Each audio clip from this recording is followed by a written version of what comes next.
So recently I've been getting trolled on all my pages by prejudiced Arabs from the Middle East and North Africa who feel like the Moors in America are impeding on their history. Let's get this one thing straight. Northern Africa original inhabitants were Akabulan, African, indigenous, dark-skinned looking people until the invasion of the Arabs in North Africa. The Kingdom of Morocco and West Africa that you see today did not look the same. From Egypt to Morocco, we are the original inhabitants of those lands. Not until the invasion by the Arabs and the enslavement of Africans do you see the culmination and the hybrids of Arabs and Africans there today. As I said before, I'm accepting all challenges. So if you got money, put your money up. You can troll me, you can call me nigga, you can call me Negro, you can call us whatever you want, but it still won't deny the history that the original inhabitants of Morocco were dark-skinned people. Coming on my page saying that the Moors in America aren't Moorish descendants, they are Negroes, niggas, derogatory stuff like that. But I'm not in the games and I'm not in the playing. I got receipts. Judging by the current phenotype of the Moroccan king and the majority of the Moroccan people, one might assume that Morocco was always predominantly lighter-skinned. This assumption extends to the historical perception of Moors, leading many to believe they looked similar to the present-day Moroccans and other North Africans. However, historical evidence tells a different story. Ancient and medieval North Africa, including Morocco, was home to a significant black population. The term Moor, historically used by Europeans, referred to these black inhabitants.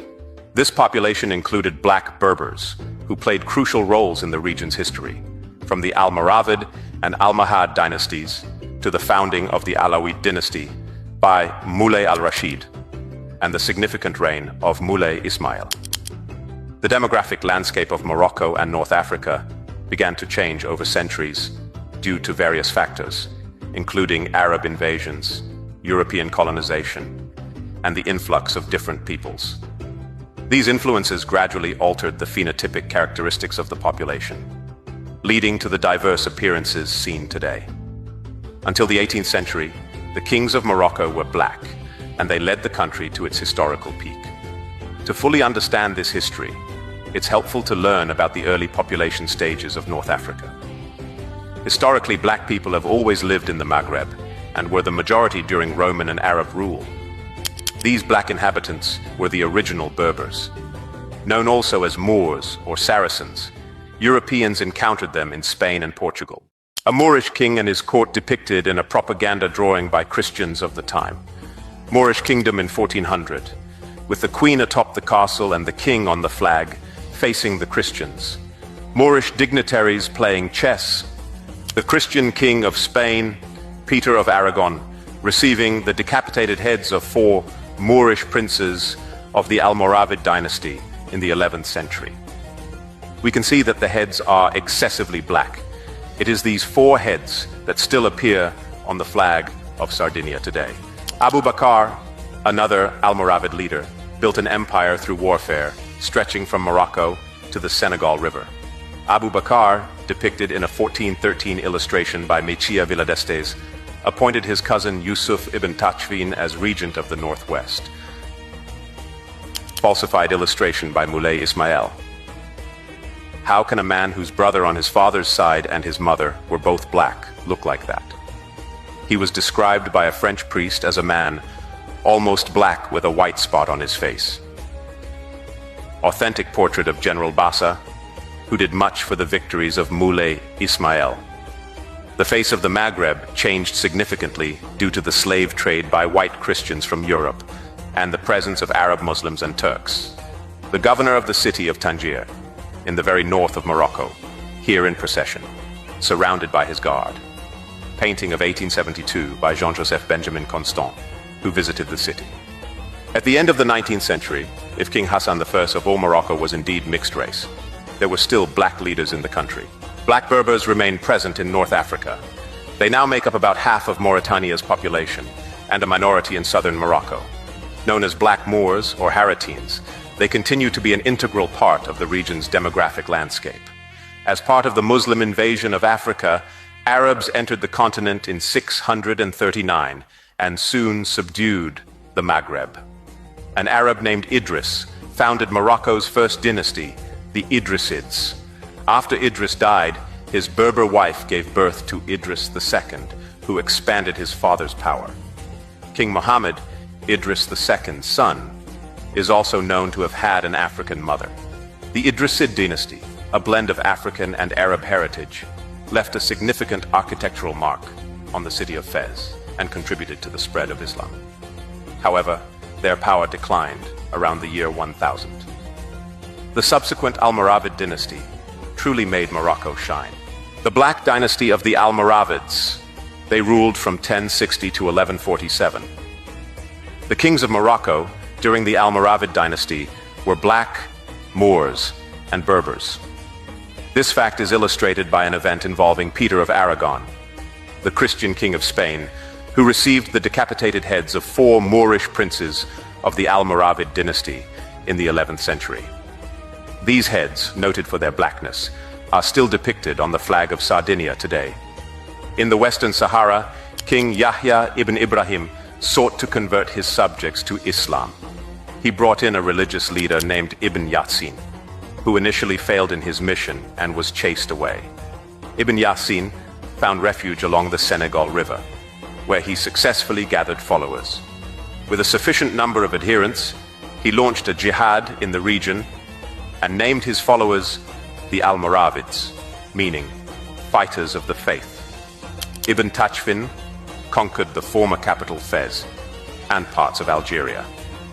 After leading a jihad that significantly weakened the animist empire of Ghana in 1075, Abu Bakr returned to Morocco. There he acknowledged the growing power of his cousin Yusuf ibn Tachfin, who founded the city of Marrakesh.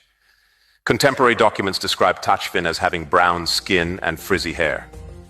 Yusuf ibn Tachfin answered the call for help from Black and Arab communities threatened by European Christians. As the regent of Northwest Africa, he conquered Spain, creating a vast empire that included Spain, Portugal, Morocco, Algeria, Western Sahara, and Mauritania, with Marrakesh as its capital. Moroccan historiography marks the Almoravid dynasty as the beginning of Morocco's imperial era, often considered the birth of Morocco itself. 2 black men, Abu Bakr and especially Yusuf ibn Tachfin, were foundational figures in establishing imperial Morocco. The Almoravid dynasty was known for its monumental architectural achievements in Morocco. However, their reign ended with the rise of the Almohad dynasty. The origins of the Almohad dynasty trace back to Ibn Tumart, a Berber from the Masmuda tribe who received his education in Spain during the period of African rule. The British historian Bernard Lewis references the Arab commentator Abu Shama, who described the Masmuda as black people. Ibn Tumart, diverging from mainstream Muslim doctrine, founded the Almohad movement, also known as the Unifiers, which rejected all figures in Islam except Allah. Descended from the Berber Zenites, the Benu Merin began as knights and camel drivers for the Almohads. Seizing the opportunity presented by the weakening of their masters, they embarked on a 25-year campaign to conquer Morocco, culminating in the capture of Marrakesh in 1269, which marked the end of the Almohad dynasty.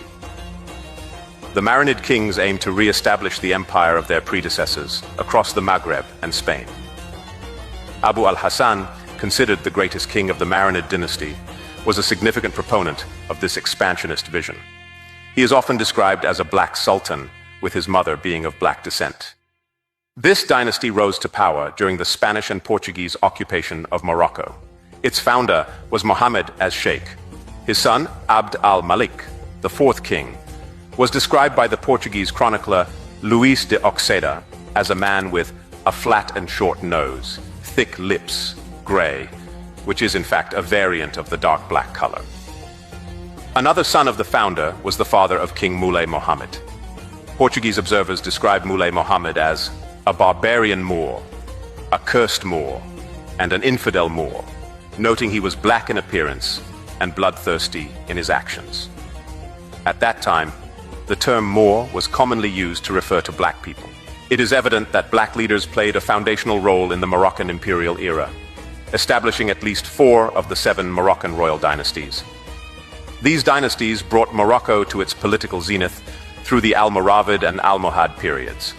The renowned historian Cheikh Anta Diop identified the Sahara as a demarcation line between so-called Black Africa and the Maghreb, which became predominantly white during the imperial era. However, contemporary understanding suggests that this barrier needs to be re-examined and broken down. There was a continuity of phenotype on both sides of the Sahara, but a cultural discontinuity emerged. The people south of the Sahara largely retained their authentic African cultural identity, while the early Berbers underwent significant Arabization. The legacy of these influential men is complex. They were actively involved in the Arab-Muslim slave trade, enslaving both black and white individuals alongside Arabs and Turks to produce wealth. This involvement in slavery contrasts with the economic systems of ancient black societies, where slavery was absent. The presence of slavery in Black Morocco indicates an Arab influence on this practice.